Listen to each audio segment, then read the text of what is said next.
প্রিয় দর্শক, শুভেচ্ছা সহ আমন্ত্রণ আপনাদের সবাইকে।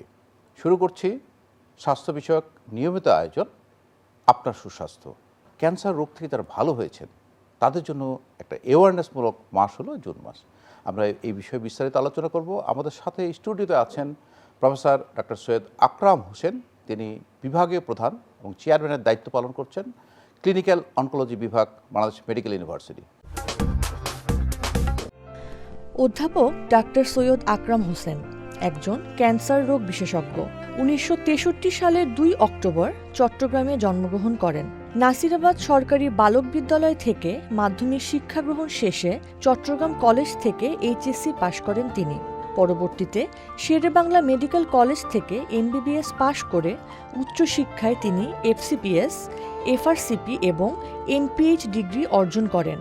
জাতীয় ক্যান্সার ও গবেষণা ইনস্টিটিউট দিয়ে চাকরি জীবনের সূচনা করে বাংলাদেশ মেডিকেল বিশ্ববিদ্যালয়ে আহসানিয়া মিশন ক্যান্সার হাসপাতাল, নর্থ ইস্ট ক্যান্সার হাসপাতাল সিলেট ও বিশ্ব স্বাস্থ্য সংস্থায় স্বাস্থ্যসেবা দিয়েছেন। অধ্যাপক ডক্টর সৈয়দ আকরাম হোসেন বর্তমানে বাংলাদেশ মেডিকেল বিশ্ববিদ্যালয়ে অনকোলজি বিভাগের বিভাগীয় প্রধান ও চেয়ারম্যানের দায়িত্ব পালন করছেন।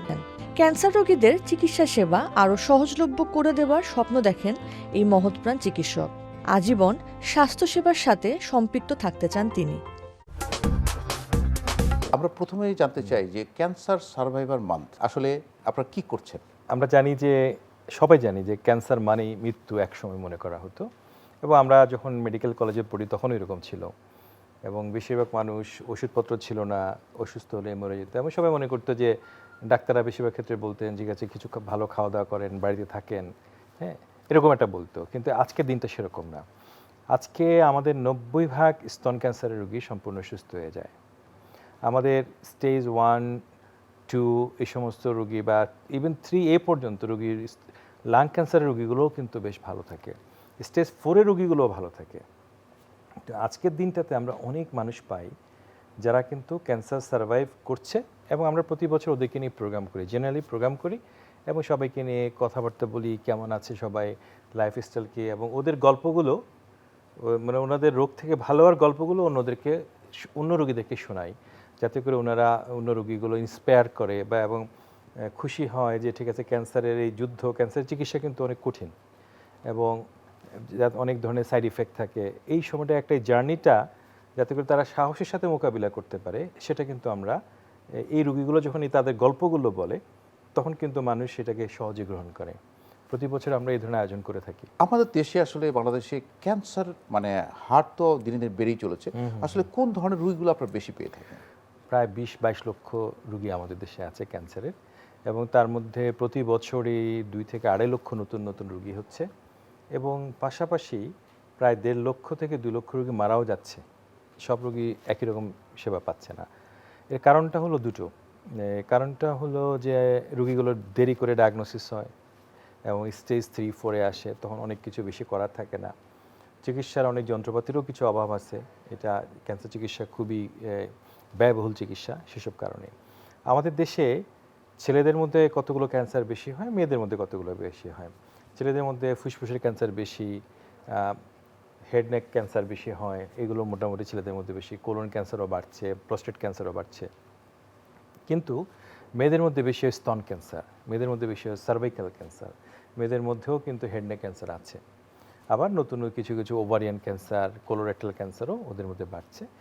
কোনো জায়গাতে ইসোফেজিয়াল ক্যান্সার, বাংলাদেশে কোনো জায়গাতে ইসোফেগাস, স্টোমাক, এগুলোর ক্যান্সার কিন্তু দিন দিন বাড়ছে। স্তন ক্যান্সার 90% রোগের ক্ষেত্রে, ক্যান্সার রোগীর ক্ষেত্রে সম্পূর্ণ ভালো হওয়া সম্ভব কিভাবে? স্তন ক্যান্সার রোগী যদি আপনার স্টেজ 1-এ আসে, 2-তে আসে, 3-তে আসে, 3B-তেও আসলেও আমরা দেখেছি যে কোনো ক্ষেত্রে আমরা শুধু অপারেশন করে ফেলতে পারি, এবং এরপর হয়তো কোনো চিকিৎসা নাও লাগতে পারে। কোনো রোগীদের আমরা আগে কেমোথেরাপি দিই, তারপরে অপারেশন করি, তারপরে হয়তো রেডিওথেরাপি দিচ্ছি, তারপর রোগীগুলো সুস্থ হয়ে যাচ্ছে। স্টেজ 4-এর যে রোগীগুলো আছে সেগুলোকে আগে যেটা হচ্ছে কি 5 থেকে 6 মাসের বেশি আমরা সার্ভাইভাল টাইম দিতে পারতাম না। আমার কাছে একজন পেশেন্ট আছে যিনি 2.5 বছরেরও বেশি ব্রেইন মেটাস্টেসিস নিয়ে বেঁচে আছেন। এটা তো একটা মিরাকলের মতো মনে হচ্ছে আমাদের কাছে, কারণ ব্রেইন মেটাস্টেসিস মানে আমরা মনে করি টার্মিনাল স্টেজে, এবং উনি হাঁটাচলা করতে পারেন, হেঁটে আমার কাছে আসেন, প্রতি 1 মাস পর পর বা 2 মাস পর পর আমাকে দেখান, ওনাকে আমরা একটা টার্গেটেড থেরাপি দিচ্ছি। ওই ওষুধ খেয়ে কিন্তু উনি এখন পর্যন্ত ভালো আছেন। মানে আর্লি তারা যেন আসতে পারে, সে কিভাবে আমরা প্রচারণা বা কি করলে তারা দ্রুত আসতে পারে? আপনি তো জানেন যে আমি হেলথ সেক্টর রিফর্ম কমিশনের সদস্য ছিলাম এবং পাশাপাশি বাংলাদেশের যে ন্যাশনাল ক্যান্সার কন্ট্রোল স্ট্র্যাটেজি তৈরি হয়েছে সেটাও কিন্তু মূলত ফোকাল পারসন ছিলাম আমি। 28তম সুপারিশ দেখেন, মুখ্য সুপারিশ, তার মধ্যে কিন্তু এটা বলা আছে যে ক্যান্সারেরকে গুরুত্ব দিতে, মানে অসংক্রামক ব্যাধিগুলোকে গুরুত্ব দেওয়ার কথা, স্ক্রিনিং করার কথা এবং আর্লি ডিটেকশন করার জন্য সারা বাংলাদেশে আর্লি ডিটেকশন ক্যান্সার সেন্টার তৈরি করা। আসলে আর্লি ক্যান্সার ডিটেকশন করার জন্য আসলে কী কী জিনিস দরকার? আমার হয়তো একজন ফিজিশিয়ান দরকার। ফিজিশিয়ান তো ইভেন আমরা মনে করি যে ইভেন জেনারেল ফিজিশিয়ানও কিন্তু ক্যান্সারের সাইন সিমটমগুলো প্রথমে ডায়াগনোস, সারা পৃথিবীতে কিন্তু জেনারেল ফিজিশিয়ানরাই করেন এটা। তো এই সুযোগটা যদি আমরা চিন্তা করি তাহলে কিন্তু আপনার একটা ইভেন যদি আপনি দেখেন, আমরা যদি এইভাবে দেখি যে সরকার তো আর সব কিছু করতে পারবে না, বাংলাদেশের রাষ্ট্রের আর্থিক ক্ষমতা সব মিলে সরকারি এবং বেসরকারি উদ্যোগে কিন্তু সম্ভব। কিন্তু আমাদের দেশে প্রায় 137টার উপরে মেডিকেল কলেজ আছে। আপনি দেখবেন যে ঘুরে ফিরে সব জায়গাতে কোনো না কোনো মেডিকেল কলেজ, সরকারি অথবা বেসরকারি।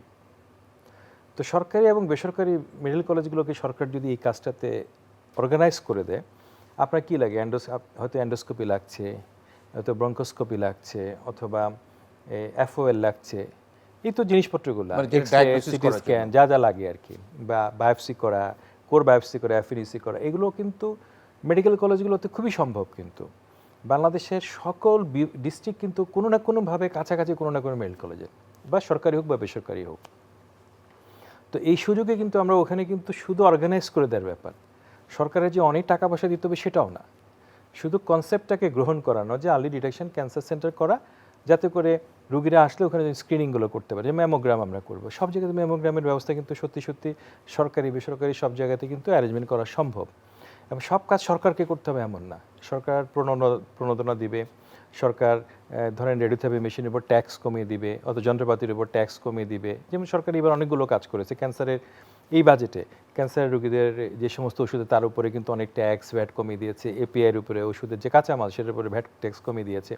সরকার কিন্তু এরকম অনেক মহতি উদ্যোগ কিন্তু এই সরকার কিন্তু গ্রহণ করেছে। তো সরকারের পক্ষে কিন্তু এগুলো খুব সহজ, এইভাবে কিন্তু আমরা ইচ্ছে করলে আমরা এই জিনিসগুলো বাস্তবায়ন করতে পারি। কিন্তু আমাদের তো জানতে হবে যে আমি এই আর্লি ডিটেকশন সেন্টারে কখন যাব। রাইট। এই যে অ্যাওয়ারনেসটা, এটা আমরা কখন যেতে হবে, এই বিষয়গুলো আমরা কীভাবে? আসলে আমরা ক্যান্সারের কতগুলো সাইন সিমটমের কথা বলি আর্লি ডিটেকশনের জন্য। আর্লি ডিটেকশনের জন্য একটা ধরেন আপনি বলছিলেন যে মানে একটা ব্যথাহীন পিণ্ড বা চাকা স্তনে থাকা, এটা আমরা আবিষ্কার করার জন্য আমরা কি করতে পারি? আমরা করতে পারি যে আমরা বলি যে একটা আয়নার সামনে দাঁড়িয়ে আপনি যদি আপনার স্তনটা পরীক্ষা করেন, শান্ত বলে যে হাতে যদি একটু সাবান লাগিয়ে তার উপরে যদি তালু দিয়ে পরীক্ষা করেন চেপে চেপে, তাহলেও কিন্তু আপনি পিণ্ড বা চাকা আপনি অনুভব করতে পারবেন। তখনই কিন্তু আপনি চিকিৎসকের কাছে চলে যাবেন। তাহলে কিন্তু আজকাল আমাদের হাতে আমরা সোনোমেমোগ্রাম বলি, সোনোগ্রাম এবং মেমোগ্রাম। যদি আমরা 35 বছরের বয়স হয় তাহলে আমরা এটা করতে পারি। যদি আপনার ফ্যামিলি হিস্ট্রি থাকে, পরিবারের মধ্যে কারো যদি স্তন ক্যান্সার থাকে, তাহলে আপনার দায়িত্ব হবে যে এটা যে বয়সে আসেন না কেন সেখানে মেমোগ্রাম করে আপনার চিকিৎসকের শরণাপন্ন হওয়া বা চিকিৎসকের পাশে দেখা করা। এই চাকা বা পিণ্ড শরীরে অন্য যে কোনো জায়গাতে হতে পারে, সেটা আমরা দেখতে পারি যে অস্বাভাবিকভাবে বাড়ছে। আপনি যদি দেখেন যে মানে কোনো জায়গাতে আপনার ওজন কমে যাচ্ছে কোনো কারণ ছাড়া, দীর্ঘদিন মানে ওজন কমছে কমছে কমছে, কিন্তু আমরা হয়তো জ্বর আছে কিন্তু জ্বর কোনোভাবে ভালো হচ্ছে না, আমরা সব ধরনের চিকিৎসা দিচ্ছি তারপরও হচ্ছে না। তারপর ধরুন যে আপনার যে কোষ্ঠকাঠিন্য হচ্ছে, কখনো কখনো হয়তো লুজ মোশন হচ্ছে, এটারও কিন্তু কম্বিনেশন একটা হতে পারে। এইরকমভাবে আপনার গলা বসে গেছে, দেখা যাচ্ছে 2 মাসেও ওষুধ দিচ্ছি ভালো হচ্ছে না, মানে গলার স্বরটা সে একদম বোঝা যাচ্ছে না। জি জি। কাশির সাথে রক্ত যাচ্ছে, অথবা পাশাপাশি বুকে ব্যথা করছে, যেমন যেটা আপনি যদি হার্ট ডিজিজ বা অন্য জিনিসের সাথে সম্পর্কিত না, এরকম কিন্তু অনেকগুলো জিনিসগুলো কিন্তু আমরা এই ধরনের সাইন সিমটমগুলো যখন কোনো মানুষের হবে, তখন কিন্তু আমাদেরকে অবশ্যই একজন চিকিৎসকের শরণাপন্ন হতে হবে। এবং এই সাইন সিমটমগুলো আমাদের যারা জেনারেল ফিজিশিয়ান থাকবেন, যারা প্র্যাকটিস করেন, তাদের সবারই জানতে হবে এবং সবার এই সংক্রান্ত পরীক্ষা নিরীক্ষা করতে পারে। যেমন মনে করেন পোস্টকটাল ব্লিডিং যাদের হচ্ছে, যে পোস্ট মেনোপজাল টাইমে মাসিক বন্ধ হয়ে তারপরে ব্লিডিং হচ্ছে, তখন কিন্তু ওনাকে এটা যেতে হবে। অথবা পোস্টকোয়ার্টাল ব্লিডিং যেটাকে আমরা গুরুত্ব দিই, যে মাসিকের সহবাসের পরে কারো যদি রক্তপাত হয়, তাও কিন্তু আপনাকে চিকিৎসকের শরণাপন্ন হতে হবে। এই বিষয়গুলো যদি আপনি গুরুত্ব দেন, তাহলে কিন্তু আপনি সহজে রোগগুলো ধরে ফেলতে পারবেন। ধরে ফেলতে পারলেই কিন্তু আপনার জন্য কাজটা সহজ। আপা 4 দিনের ছুটি পেলাম, তাই ফ্যামিলি নিয়ে ঘুরতে যাব। আপনি কোথাও ঘুরতে যাবেন? আমরা কি আপনার মতো এত নিশ্চিন্ত? ব্যবস্থা নিলেই নিশ্চিন্ত হওয়া যায়। ভাগ্যিস ডাক্তারের পরামর্শক্রমে আমি সর্বাধুনিক স্বল্পমাত্রার জন্ম নিয়ন্ত্রণ পিল রোজেন 28 গ্রহণ করেছিলাম। এলো রোজেন 28, যা জন্ম নিয়ন্ত্রণ পিলকে করেছে অধিকতর সহনীয় ও কার্যকর, এবং ওজন বৃদ্ধি ও উচ্চ রক্তচাপের মতো প্রধান পার্শ্ব প্রতিক্রিয়া থেকে মুক্ত। Rosen 28 4th generation birth control পিল। তো আমরা যদি অন্যান্য ক্যান্সারগুলোর কথা লাং ক্যান্সারের কথা যদি চিন্তা করি, আমরা যদি প্রোস্টেট ক্যান্সারের কথা চিন্তা করি, সার্ভাইকাল ক্যান্সারের কথা চিন্তা করি, সেক্ষেত্রে আমরা কীভাবে স্ক্রিনিং করতে পারি? মানে আপনি যদি আমাদের জরায়ুমুখের ক্যান্সার বা সার্ভাইকাল ক্যান্সারের কথা বলেন, সেটা তো আমাদের ভায়া একটা প্রোগ্রাম আছে, এটা আমাদের চালু আছে, ভায়া প্রোগ্রাম চালু আছে। যদিও ভায়ার অনেক রিপোর্ট সঠিক আসে না, সেক্ষেত্রে আমরা কল্পোস্কোপি করতে পারি, অথবা আমরা প্যাপস করতে পারি, এবং ডিএনএ টেস্ট করতে পারি। এগুলো আমরা করলে কিন্তু আমরা খুব সহজে ধরে ফেলতে পারি। আমরা যদি দ্রুত ধরতে পারি, এবং আমরা লিভ বলে এক ধরনের প্রসিডিওর আছে, ওইটাতে করলে কিন্তু আপনার আর কোনো চিকিৎসা লাগবে না, তার সে কিন্তু সম্পূর্ণ সুস্থ হয়ে যাবে। একটা তার কেমো লাগবে না, রেডিওথেরাপিও লাগবে না, কোনো কিছু লাগবে না, ইভেন অপারেশনও লাগবে না। এটা আমি বললাম যে জরায়ুমুখের ক্যান্সারের কথা। গলার স্বর, গ্লটিক ক্যান্সার যদি হয়, বেশিরভাগ দিলে শুধু রেডিওথেরাপি দিলে রোগী সুস্থ হয়ে যাচ্ছে।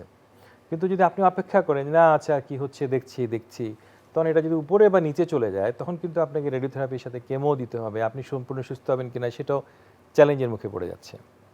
ইভেন আপনি যদি ফুসফুসের ক্যান্সার, যেহেতু আপনি ফুসফুস ক্যান্সারের একজন বিশেষজ্ঞ, স্টেজ 1, 2 এবং 3 এ পর্যন্ত যে কোনো রোগীকে কিন্তু আপনার স্টেজ 1, 2-তে কিন্তু ইভেন 95% সার্ভাইভাল, কিন্তু শুধু অপারেশনে।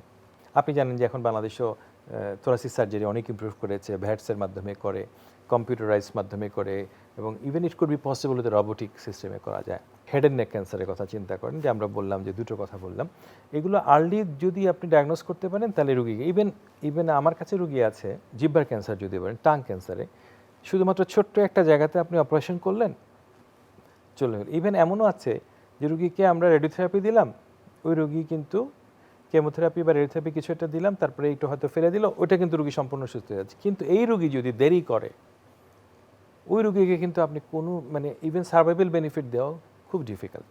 তো ইভেন মনে করেন একটা হেপাটিক টিউমার আসছে, লিভারে একটা টিউমার আসছে, এটা ছোট সাইজের আছে, টেস্ট বলে TASC, আমরা এই পোর্টাল ভেন দিয়ে ঢুকে ওখানে কিন্তু কেমো দিতে পারি, এবং রুগী কিন্তু দেখা যাচ্ছে অনেক কেসে কিন্তু রুগীগুলা অনেক ইমপ্রুভ করে ভালো হয়ে যেতে পারে। বাংলাদেশেও হচ্ছে এগুলো, হয়তো ব্যাপক হারে হচ্ছে না, কিন্তু হচ্ছে। সরকারি সুযোগ সুবিধা থাকলে এগুলো কিন্তু, এবং যে আধুনিক যে রেডিওথেরাপি আসছে, রেডিওথেরাপি আমরা 5 দিনও রেডিওথেরাপি দিয়ে দিতে পারি। এই যে ইনস্ট্রুমেন্টাল যে অপ্রতুলতা, যেটা বলছেন যে রেডিওথেরাপির ক্ষেত্রে আপনি জাতীয় ক্যান্সার সেলের বিশাল কিউ থাকে, খুবই স্বাভাবিক, এবং আমার ইউনিভার্সিটিতে 4 মাস, সেখানেও 4 মাস। তাহলে একটা রুগী যদি ক্যান্সার ডায়াগনোসিস হয় এবং যদি তাকে 4 মাস পরে ট্রিটমেন্ট নিতে হয়, তো এই 4 মাসের মধ্যে তো রুগীতে ছড়িয়ে যাবে। এই বিষয়গুলো থেকে উত্তরণের পথ কি? পথ একটা আছে। পথ একটা হলো, এই সরকারের যদি ম্যানিফেস্টো দেখেন, রাজনৈতিক ইস্তেহার দেখি আমরা, সরকার কিন্তু একটা কথা বলেছে যে আমরা পাবলিক প্রাইভেট পার্টনারশিপের মাধ্যমে যদি বাংলাদেশে যদি ক্যান্সার সেন্টার কেউ তৈরি করতে চায় এই দেশে, তাহলে সরকার তাকে আপনার ট্যাক্স মওকুফ করবে, হয়তো ট্যাক্স সলিডে দিবে, এবং ওই যে সমস্ত জিনিসপত্র কিনবে ওগুলোর উপর হয়তো ভ্যাট ট্যাক্স ফ্রি করে দিচ্ছে পাশাপাশি। এবং সরকার একটা আপনাকে সফট লোন দিয়ে কিন্তু আপনাকে সেন্টারের জন্য পাবলিক প্রাইভেট পার্টনারশিপে প্রস্তাবনা আছে, সরকার একদম সরাসরি প্রস্তাবনা আছে যে এই ধরনের কেসে কিন্তু আমাদের 300টা মেশিন দরকার। কারণ আমাদের মেশিন আছে 26টা, সরকারি এবং বেসরকারি মিলে। 300টা মেশিনে যেতে গেলে বাংলাদেশের সরকারেরও, কারণ হচ্ছে মেশিনের তো অনেক দাম, সরকারের পক্ষেও যে এতগুলো মেশিন সরবরাহ করা সম্ভব এটাও কিন্তু খুব একটা বাস্তব না। তাহলে সরকার কিন্তু, প্রাইভেটে কিন্তু অনেক এন্টারপ্রেনার আছে বাংলাদেশে এই মুহূর্তে, যারা কিন্তু এখানে ইনভেস্ট করতে চান। তারা হয়তো জমি খুঁজছেন, তারা হয়তো বলছেন যে আমাদেরকে একটা জমি যদি সরকার দিত, যদি আমাদেরকে কিছু সফট লোন দিত, তাহলে কিন্তু আমরা এই জায়গাটায় যদি আমরা যেমন গার্মেন্টস সেক্টর যেমন বাংলাদেশে ইমপ্রুভ করছে, সরকার যদি হেলথ সেক্টরও যদি এইভাবে প্রণোদনা দিত এবং ট্যাক্স সলিডে দিত 5 বছর 10 বছর, তাহলে কিন্তু এদেশের আপনার যেহেতু অনেক রোগী 6,000 কোটি, 7,000 কোটি, 10,000 কোটি টাকা দেশের বাইরে চলে যাচ্ছে বৈদেশিক মুদ্রা, এগুলো কিন্তু দেশে রাখা সম্ভব হতো। এই ইনভেস্টমেন্টের মাধ্যমে কিন্তু অনেক আধুনিক চিকিৎসা বাংলাদেশে কিন্তু আসতো এবং সেগুলো কিন্তু আপনারা এখানে দিতে পারতেন। তো এই সুযোগটা কিন্তু বর্তমান সরকারের পরিকল্পনার মধ্যে আমি দেখেছি। হয়তো সরকার এই পরিকল্পনাগুলো যদি বাস্তবায়ন করেন তাহলে হয়তো আমার মনে হয় যে আগামী 4-5 বছরের মধ্যে যত রোগী দেশের বাইরে যায় হয়তো তার 1/3 হয়তো যেতে হবে বা কমে আসবে। চিকিৎসার যে পাশাপাশি এখানে যে ইনস্ট্রুমেন্টাল যে সাপোর্ট, এটা তো গভর্নমেন্ট থেকে দেবে বা প্রাইভেট পাবলিক পার্টনারশিপে আসবে, কিন্তু এই যে এই রোগীগুলো যখন আপনি বললেন যে 300 মেশিন দরকার, 26 মেশিন আছে, তাহলে তো রেডিওথেরাপি কিউ বেশি, তখন তো ন্যাচারালি রোগীরা বাইরে দেশে চলে যাবে যাতে তাড়াতাড়ি রেডিওথেরাপি দেওয়ার জন্য। একদম ঠিক। তো সেক্ষেত্রে আমাদের যে বৈদেশিক যে আমরা আমাদের যে টাকাটা দেশের মুদ্রা। টাকা বাইরে চলে যাচ্ছে, কিন্তু সেটা কিন্তু আমরা রক্ষা করতে পারছি না। Right. তো সেক্ষেত্রে এই সাইডটাতে আরও বেশি গুরুত্ব দেওয়া উচিত কিনা। সমাজ কল্যাণ মন্ত্রণালয় ক্যান্সার রোগীদের যারা দুস্থ তাদের জন্য কিন্তু আগে 50,000 টাকা দিত, এখন 1 লক্ষ টাকা দিচ্ছে। যদিও এটা অপ্রতুল, এটা হয়তো 5 লক্ষ টাকা হলে ঠিক ছিল, অথবা স্বাস্থ্য বীমা যদি সরকার চালু করেন, আমি জেনে হয়তো সরকার করবেন, আশা করি আমরা এই সময় হয়তো হবে, তাহলে কিন্তু আপনি এগুলো হেল্প করবে। কিন্তু এইগুলোর ক্ষেত্রে সরকার যদি এখনই উদ্যোগটা নেয় তাহলে হয়তো 5 বছরের মাথায় সেটা একটা সুফল পাবে, ইমপ্লিমেন্টেশনের সুফল পাবে। এবং এখানে সরকারকে একটা জিনিস খেয়াল করতে হবে, যাদেরকে সরকার টাকা দিবে তাদের কিন্তু ভেরিফাই করা এবং তাদেরকে কিন্তু এইটা যেমন ভারতে এই মডেলটা কাজ করে, কর্পোরেট হসপিটালই করে, এবং সেখানে কিন্তু যেটা হয় সেটা হলো সরকার নির্ধারিত মূল্যে কিন্তু তারা সেবাটা প্রদান করে। এরকম না যে নিজের ইচ্ছা মতো দিতে পারে, তা কিন্তু না। সরকার বলেছে যে আমি তোমাকে জমি দিব, আমি তোমাকে এটা দিব, কিন্তু তুমি মানুষকে এই দামে সেবা দিবা। আরেকটা জিনিস পসিবল, ইভেন বেসরকারি হাসপাতালগুলো বা কর্পোরেট হসপিটালগুলোতে দেখা যাচ্ছে যে ধরেন আপনার 100 রোগীকে আপনি সার্ভিস দিতে পারেন, তো দেখা যাচ্ছে যে ওইখানে 100 রোগী হচ্ছে না, ওখানে হয়তো রোগী হচ্ছে 60টা, আরও 40টা রোগী কিন্তু তারা ক্যাপাসিটি আছে দেওয়ার জন্য। মেশিনটা তো বাংলাদেশের, এই বাংলাদেশে কোনো হাসপাতালে কিন্তু চিকিৎসাটা হচ্ছে। সরকার কিন্তু ওই হাসপাতালের সাথে একটা চুক্তি করতে পারে, চুক্তি করে বলতে পারে যে আমার 40 জন রোগীকে তুমি সেবাটা দিবা, কিন্তু তোমাকে এই প্রাইসে দিবা। এভাবে কিন্তু সরকার কিন্তু সরকারি বেসরকারি যত সেবা আছে সেগুলো কিন্তু কাজে লাগাতে পারে। এই সরকার যেমন বিভিন্ন জায়গাতে এবার একটা উদ্যোগ নিয়েছে যে ঠিক আছে উপজেলা হসপিটালগুলোকে 100 শয্যা বিশিষ্ট করবেন, কিন্তু পাশাপাশি কিন্তু আপনি যদি লক্ষ্য করে থাকেন বাংলাদেশে কিন্তু এখন মানে অনেকগুলো মেডিকেল কলেজ আছে, প্রাইভেট মেডিকেল কলেজের সাথে কিন্তু সরকারি বিধান হলো 250 শয্যার প্রাইভেট হসপিটাল আছে, কিন্তু বেশিরভাগ জায়গায় প্রাইভেট হসপিটালে দেখবেন যে আপনি রুগী আছে 30 জন, 250 কিন্তু নাই। কিন্তু এই যে কাঠামোটা তৈরি আছে, ডাক্তার আছে, বিশেষজ্ঞ আছে, কিন্তু রুগী নেই। এই হাসপাতালগুলোকে কিন্তু সরকার ইজিলি কিন্তু বলতে পারে যে এই সেবাটা আমার এই অঞ্চলের সব রুগী তোমার কাছে যাবে, আমি তোমাকে বছরে এত টাকা দিব, তুমি কিন্তু দেখে এই সার্ভিসগুলো এইভাবে ফ্রি দিবা। সার্ভিক্যাল ক্যান্সার কথাই যদি বলি, একটা টিকার মাধ্যমে কিন্তু সার্ভিক্যাল ক্যান্সারটা জি। প্রিভেন্ট করা সম্ভব। জি। তো সেটা আমরা ইপিআইতে বা আমরা আমাদের দেশে ইমপ্লিমেন্ট করতে পারি কিনা। 2008 সালে বাংলাদেশে যে সার্ভাইকাল ক্যান্সার টিকা নিয়ে যে ট্রায়ালটা, ওই ট্রায়ালের সাথে আমি যুক্ত ছিলাম, এবং ওই ট্রায়ালে কিন্তু যে পাবলিকেশন হয় আন্তর্জাতিকভাবে ওইটার কিন্তু করেসপন্ডিং অথরও আমি। তো ওইটা কিন্তু সরকার অলরেডি গ্রহণ করেছে যে আমাদের এখন যে ইপিআই প্রোগ্রাম আছে সেই প্রোগ্রামের ভিতরে কিন্তু সার্ভাইকাল ক্যান্সারের ভ্যাকসিন কিন্তু ইনক্লুডেড আছে, কিন্তু যে একদম ছোট ছোট বাচ্চাদেরকে বা অন্যদেরকে যাদের ওদের ব্যাপারে কিন্তু বলা হয়েছে, কিন্তু দেয়া আছে।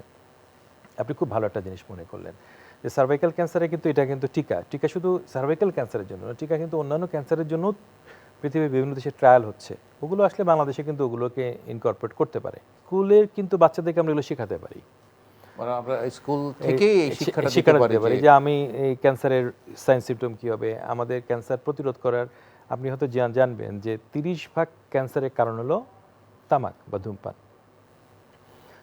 বা ধূমপান ক্যান্সার তৈরি করে, ব্যাপারে কোনো রকম সন্দেহ নেই। এখন আমরা এই সরকারের কাছে কয়েকদিন আগে আমরা মাননীয় স্পিকারের সাথে দেখা করেছি, মাননীয় অর্থমন্ত্রী এবং প্রতিমন্ত্রীর সাথেও কথা হয়েছিল। সিগারেটের উপর ট্যাক্স ধার্য করেছেন। আমরা বলেছি এগুলো ব্যান্ড বাংলাদেশে আসবে না, কারণ আমাদের তরুণ সমাজ এগুলো প্রতি আকৃষ্ট হচ্ছে। আপনাকে অসংখ্য ধন্যবাদ প্রফেসর ডাক্তার সৈয়দ আকরাম হোসেন স্যার। আপনি অত্যন্ত চমৎকার করে ক্যান্সার আমরা যে প্রিভেনশন কীভাবে করি বা ট্রিটমেন্ট কী করা উচিত আপনি বলেছেন, নিশ্চয়ই আমাদের দর্শকদের অনেক উপকার আসবে। প্রিয় দর্শক, ক্যান্সার রোগ একটি জটিল ব্যাধি, ক্যান্সার হলে মৃত্যু, এই ধারণা থেকে আমাদের সরে আসতে হবে। যদি আর্লি অবস্থায় প্রাথমিক পর্যায়ে ক্যান্সার রোগ নির্ণয় করা যায় তাহলে সম্পূর্ণ সুস্থ হওয়া সম্ভব। তাই দর্শক, যদি কোনো সিমটম থাকে দেরি না করে একজন চিকিৎসকের পরামর্শ নিন। ভালো থাকুন, সুস্থ থাকুন, নিরাপদেই থাকুন।